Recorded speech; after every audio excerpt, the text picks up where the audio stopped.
नमस्कार दोस्तों, स्वागत है आपका कमोडिटी अपडेट्स में। और कभी सोचा है कि हमारी रसोई में जो हल्दी का डिब्बा रखा है उसकी कीमत एक महीने के अंदर अंदर 27% से ज्यादा कैसे बढ़ सकती है? मुझे तो ये आंकड़ा देखकर सच में हैरानी हुई। मतलब ये कोई सोना चांदी तो है नहीं, ये तो हल्दी है। और यही तो मजेदार बात है। हम इसे रोज इस्तेमाल करते हैं, लेकिन इसके पीछे की जो पूरी दुनिया है उससे हम अक्सर अनजान रहते हैं। हाँ बिल्कुल। तो आज हम इसी सुनहरे मसाले के बाजार की कह सकते हैं नब्ज टटोलने वाले हैं। बिल्कुल। हमारे पास एक बहुत ही विस्तृत रिपोर्ट है जो भारतीय हल्दी बाजार में चल रही इस उथल पुथल को परत दर परत खोलती है। तो आज का हमारा मिशन साफ है, ये समझना कि जबरदस्त उछाल के पीछे आखिर चल क्या रहा है। कहानी फसल से शुरू होती है या दुनिया के बाजारों से? चलिए इस गुत्थी को सुलझाते हैं। हाँ, और ये कोई सीधी साधी मांग और आपूर्ति की कहानी नहीं है जैसा लग सकता है। इसमें मौसम का ड्रामा है, अंतर्राष्ट्रीय क्वालिटी स्टैंडर्ड्स हैं और भविष्य को लेकर चिंताएं भी हैं। मतलब ये एक पूरी कहानी है जिसके कई किरदार हैं: किसान, मौसम, व्यापारी और हजारों मील दूर बैठे खरीदार। आज इन्हीं किरदारों को और उनकी कहानी को समझने की कोशिश करते हैं। तो फिर सबसे पहले सबसे बड़े सवाल से ही शुरू करते हैं। एक महीने में 27% की बढ़ोतरी। हाँ, ये तो बहुत बड़ा जंप है। तो हो क्या रहा है? अचानक ऐसा क्या हुआ कि कीमतें आसमान छूने लगी? देखिए, रिपोर्ट के हिसाब से इसके पीछे 3 तात्कालिक वजह एक साथ काम कर रही हैं। सबसे पहली और सबसे सीधी वजह है कम आवक। कम आवक। हाँ, आसान भाषा में कहें तो मंडियों में, बाजारों में हल्दी पहुंच ही कम रही है। जब दुकान पर माल कम होता है तो उसकी कीमत बढ़ना तो तय है। अच्छा, तो बाजार में माल कम है, लेकिन क्या कोई इसे खरीदने वाला भी है? या ऐसा तो नहीं कि मांग भी ठंडी पड़ी हो? बहुत अच्छा सवाल है, और यहीं पर कहानी का दूसरा किरदार आता है: मजबूत मांग। माल तो कम है ही, लेकिन खरीदार दरवाजे पर खड़े हैं। और ये खरीदार सिर्फ हमारे देश में नहीं है, बल्कि विदेशों से भी हल्दी की जबरदस्त मांग बनी हुई है। तो एक तरफ माल की कमी, दूसरी तरफ खरीदारों की लाइन। और तीसरी वजह? आपने कहा 3 वजह हैं। तीसरी वजह इन दोनों को और ताकत दे रही है, वो है कम स्टॉक। जिन किसानों या स्टॉकिस्टों के पास पुराना माल पड़ा था, उन्होंने अपना ज्यादातर स्टॉक पहले ही बेच दिया है।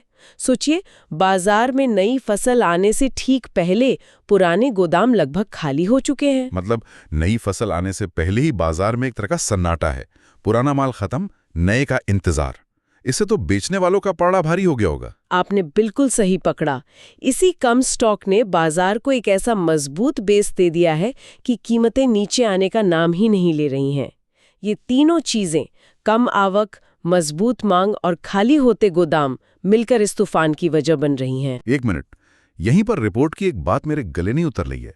रिपोर्ट कहती है कि इस साल हल्दी की बुवाई का रकबा यानी एकरेज वो लगभग 4% बढ़ा है। अगर किसान ज्यादा मेहनत करके 4% ज्यादा फसल उगा रहा है तो बाजार में कमी कैसे हो सकती है? ये तो उल्टा हिसाब लग रहा है। यही तो इस कहानी का सबसे दिलचस्प मोड़ है, और यहीं ज्यादातर लोग धोखा खा जाते हैं। हाँ, आपकी बात 100% सही है। कागज पर आंकड़े बहुत अच्छे दिखते हैं। बुआई का रकबा बढ़कर 3.02 लाख हेक्टेयर हो गया है, और ताजा उत्पादन का अनुमान भी 11.41 लाख टन का है। कोई भी देखेगा तो कहेगा, वाह, इस साल तो बम्पर फसल है। तो फिर पेंच कहाँ है? ये आंकड़े और बाजार की हकीकत दोनों अलग अलग क्यों हैं? पेंच एक शब्द में छिपा है: carry forward stock. Carry forward stock? हाँ, इसका सीधा सा मतलब है पिछले साल का बचा हुआ माल। इसे ऐसे समझिए, मान लीजिए पिछले साल आपके पास 10 बोरी हल्दी बची थी और इस साल आपने 100 बोरी नई उगाई, तो आपके पास बेचने के लिए कुल 110 बोरियां हैं। हाँ ठीक है, समझ गया। अब दूसरा सीन सोचिए, इस साल आपने मेहनत करके 105 बोरियां उगाई, मतलब उत्पादन बढ़ गया, लेकिन पिछले साल का बचा हुआ स्टॉक सिर्फ 1 बोरी था। तो अब आपके पास बेचने के लिए कुल कितनी बोरियां हैं? सिर्फ 106। भले ही आपने नई फसल ज्यादा उगाई, लेकिन कुल माल तो बाजार में पिछले साल से कम हो गया। ओहो, तो कागज पर फसल ज्यादा दिख रही है, लेकिन गोदामों में असलियत कुछ और है। बिल्कुल। ज्यादा बुआई के बावजूद पिछला स्टॉक इतना कम था कि कुल मिलाकर हल्दी की उपलब्धता वो घट गई है। बिल्कुल, और बाजार हमेशा कुल उपलब्धता पर चलता है, सिर्फ नई फसल के आंकड़ों पर नहीं। यही वो विरोधाभास है जिसने कीमतों को हवा दी है। ठीक है, तो पुराना स्टॉक कम था, लेकिन नई फसल तो अच्छी होनी चाहिए थी ताकि कुछ राहत मिलती। यहीं पे शायद मौसम का रोल आता है, जिसका जिक्र रिपोर्ट में बार-बार है। हाँ, मौसम इस साल विलेन बनकर आया है।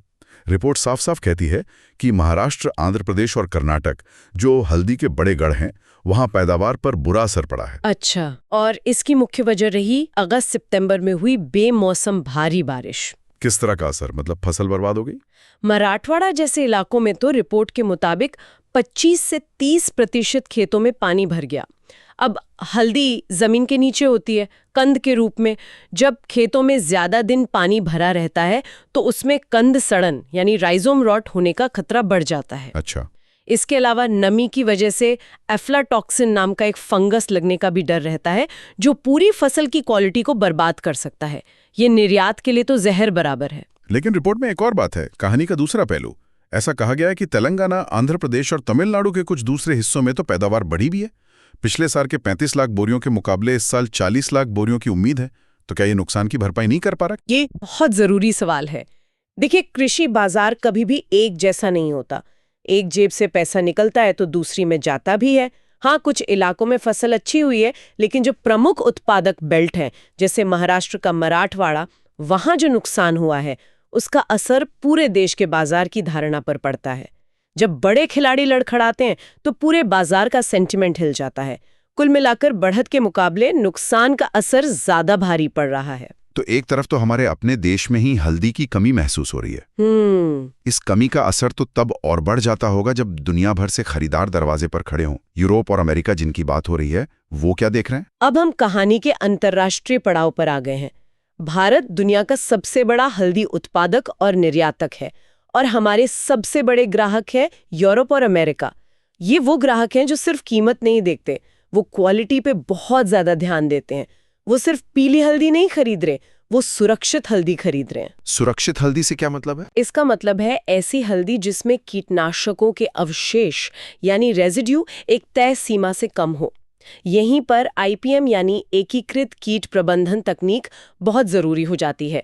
ये खेती का वो आधुनिक तरीका है जिसमें केमिकल का इस्तेमाल कम से कम और जरूरत पड़ने पर ही किया जाता है। रिपोर्ट का अनुमान है कि इस साल हमारी 7 से 8% फसल आईपीएम तकनीक से उगाई गई है। ये तो अच्छी खबर है। इसका मतलब है कि हमारे पास वो माल है जो ये देश खरीदना चाहते हैं। हाँ, और इसका सीधा असर निर्यात पर पड़ता है। रिपोर्ट में एक बहुत दिलचस्प आंकड़ा है। अकेले महाराष्ट्र से करीब 1700-1800 टन हल्दी ऐसी है जो यूरोपीय संघ के सख्त मानदंडों को पूरा कर सकती है। ये मात्रा भले ही कुल उत्पादन का छोटा हिस्सा हो, लेकिन ये वो क्रीम है जो प्रीमियम कीमत पर बिकती है और निर्यात बाजार में भारत की साख को मजबूत करती है। और हमारे अलावा क्या दुनिया में कोई और भी है जो इतनी अच्छी हल्दी पेश रहा हो? हमारे प्रतिस्पर्धियों का क्या हाल है? यहाँ कहानी में एक और ट्विस्ट आता है। रिपोर्ट में इंडोनेशिया का जिक्र है। वहाँ फसल का मौसम अब खत्म हो चुका है और पता चला है कि इस साल उनकी हल्दी की क्वालिटी कुछ खास अच्छी नहीं रही है। अब सोचिए, जब आपका एक बड़ा कंपेटिटर रेस में लड़खड़ा जाए तो सारे खरीदारों की नजरें किस पर आएंगी? जाहिर है हम पर, भारतीय हल्दी पर। बिल्कुल। इससे हमारी हल्दी पर मांग का दबाव और भी ज्यादा बढ़ गया है। तो अब तस्वीर देखिए, घर में माल कम और बाहर से मांग पहले से भी ज्यादा। ये कीमतों में आग लगाने के लिए एक परफेक्ट रेसिपी है। ये दिलचस्प है क्योंकि जब मैंने रिपोर्ट में निर्यात के आंकड़े देखे तो कहानी उतनी सीधी नहीं लगी। एक जगह आंकड़े बढ़ते हुए दिखे, दूसरी जगह घटते हुए। इसमें क्या पेंच है? हाँ, ये आंकड़े पहली नजर में कंफ्यूज कर सकते हैं और ये समझना बहुत जरूरी है कि बाजार किस आंकड़े को देखकर क्या सोच रहा है। रिपोर्ट असल में 2 अलग-अलग समय के आंकड़े दिखा रही है। ओके, तो इन्हें एक एक करके समझते हैं। पहले एक बड़ी तस्वीर देखते हैं, मतलब साल भर का ट्रेंड। अप्रैल से अक्टूबर 2025 के दौरान भारत का कुल हल्दी निर्यात पिछले साल की इसी अवधि के मुकाबले 2.05% बढ़ा है। 2%? हाँ, ये लगभग 1,11,116 टन बैठता है।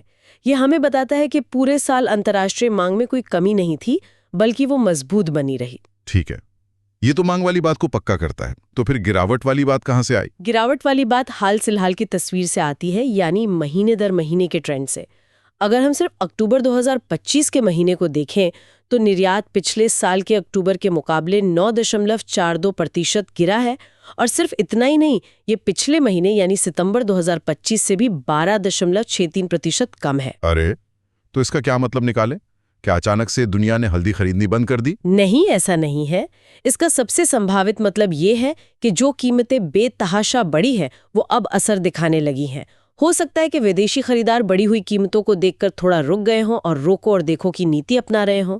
या ये भी हो सकता है कि माल ही ना हो? बिल्कुल, ये भी हो सकता है कि घरेलू बाजार में ही माल इतना कम है कि निर्यातकों को शिपमेंट भरने के लिए पर्याप्त क्वालिटी वाली हल्दी ही नहीं मिल रही। ये एक खतरे की घंटी हो सकती है कि कीमतें शायद अपनी ऊपरी सीमा तक पहुंच रही हैं। तो इन सब बातों को जोड़कर देखें तो आज की तारीख में हल्दी के बाजार का मूड कैसा है? क्या वहां घबराहट है या उम्मीद? संक्षेप में कहूं तो बाजार का मूड सतर्क है। हर कोई सांस रोके हुए है। व्यापारी, किसान, निर्यातक, सबकी नजरें मौसम पर टिकी हैं कि आने वाले दिनों में मौसम कैसा रहेगा, क्योंकि यही नई फसल की अंतिम क्वालिटी और मात्रा तय करेगा। और कीमतों का क्या? वो स्थिर रहेंगी या और बढ़ेंगी? फिलहाल कीमतें मजबूत बनी हुई हैं। जैसा हमने बात की, मंडियों में आवक कम है और जिनके पास स्टॉक है वो इसे धीरे धीरे और ऊंचे भाव पर निकाल रहे हैं। उन्हें पता है कि अभी उनका पलड़ा भारी है। ये एक बहुत ही नाजुक संतुलन पर खड़ा बाजार है। एक तरफ उत्पादन की चिंता है, दूसरी तरफ देश विदेश से मजबूत मांग, और इन सब के बीच गुणवत्ता के सवाल। किसी भी एक तरफ पल्ला झुका तो कीमतें बहुत तेजी से ऊपर या नीचे जा सकती हैं। वाकई रसोई के एक छोटे से डिब्बे के पीछे इतनी बड़ी और जटिल दुनिया काम कर रही है। तो आज की इस बातचीत से जो मोटी मोटी बातें समझ में आई वो ये है कि हल्दी की कीमतों में ये उछाल किसी एक वजह से नहीं है। इसके पीछे कई वजहों का एक कॉकटेल है। ज्यादा बुआई के बावजूद पुराना स्टॉक कम होने से कुल उपलब्धता में कमी, कुछ बड़े राज्यों में बेमौसम बारिश की मार, और उसी समय यूरोप अमेरिका से जबरदस्त मांग का बने रहना। बिल्कुल। और निर्यात के जो उलझे हुए आंकड़े हैं वो इस गतिशील बाजार की कहानी कहते हैं। साल भर की मांग अच्छी है, लेकिन हाल के महीनों में आई गिरावट ये इशारा कर रही है कि बढ़ी हुई कीमतें अब खरीदारों की जेब पर भारी पड़ने लगे हैं। तो ये सिर्फ फसल और मौसम का खेल नहीं है। और यही मैं एक आखिरी सवाल छोड़कर जाना चाहूंगी जिस पर सोचने की जरूरत है। इस पूरी रिपोर्ट का फोकस आपूर्ति यानी सप्लाई की दिक्कतों पर रहा है। भारत में फसल कैसी है, इंडोनेशिया में क्या हुआ, लेकिन हमें मांग यानी डिमांड की तरफ भी देखना होगा। क्या यूरोप और अमेरिका से ये जो मजबूत मांग आ रही है वो बस एक सामान्य सालाना खरीद है, या इसके पीछे कोई और वजह हो सकती है, जैसे कि हल्दी को लेकर दुनिया भर में बढ़ती स्वास्थ्य जागरूकता। पिछले कुछ सालों में हल्दी को सुपरफूड का दर्जा मिला है। लोग इसे सिर्फ मसाले की तरह नहीं बल्कि एक स्वास्थ्य सप्लीमेंट के तौर पर देख रहे हैं। या हो सकता है कि फूड इंडस्ट्री में इसका कोई नया इस्तेमाल शुरू हो गया हो जिससे इसकी औद्योगिक मांग बढ़ गई हो। अगर ऐसा है तो एक बहुत बड़ा बदलाव है। ये एक ऐसा कारक है जो भविष्य में जब फसल की स्थिति सुधर भी जाएगी तब भी कीमतों को ऊंचा बनाए रख सकता है। ये मामला फिर सिर्फ मौसम का नहीं बल्कि हमारी आपकी बदलती आदतों और जीवन शैली का बन जाएगा। वाह, मतलब ये सिर्फ किसानों और व्यापारियों का खेल नहीं है, इसमें हमारी आपकी बदलती आदतें भी एक बड़ा किरदार निभा रही हैं। ये एक सोचने वाली बात है। एक जरूरी बात, ये चैनल सिर्फ एजुकेशनल और इन्फॉर्मेशनल पर्पस के लिए है। बने रहिए हमारे साथ हर बड़ी कमोडिटी खबर के लिए, सिर्फ कमोडिटी अपडेट्स पर। चैनल को सब्सक्राइब जरूर कीजिए और बेल आइकन दबाएं ताकि आप कोई भी इम्पोर्टेंट अपडेट मिस ना करें। धन्यवाद।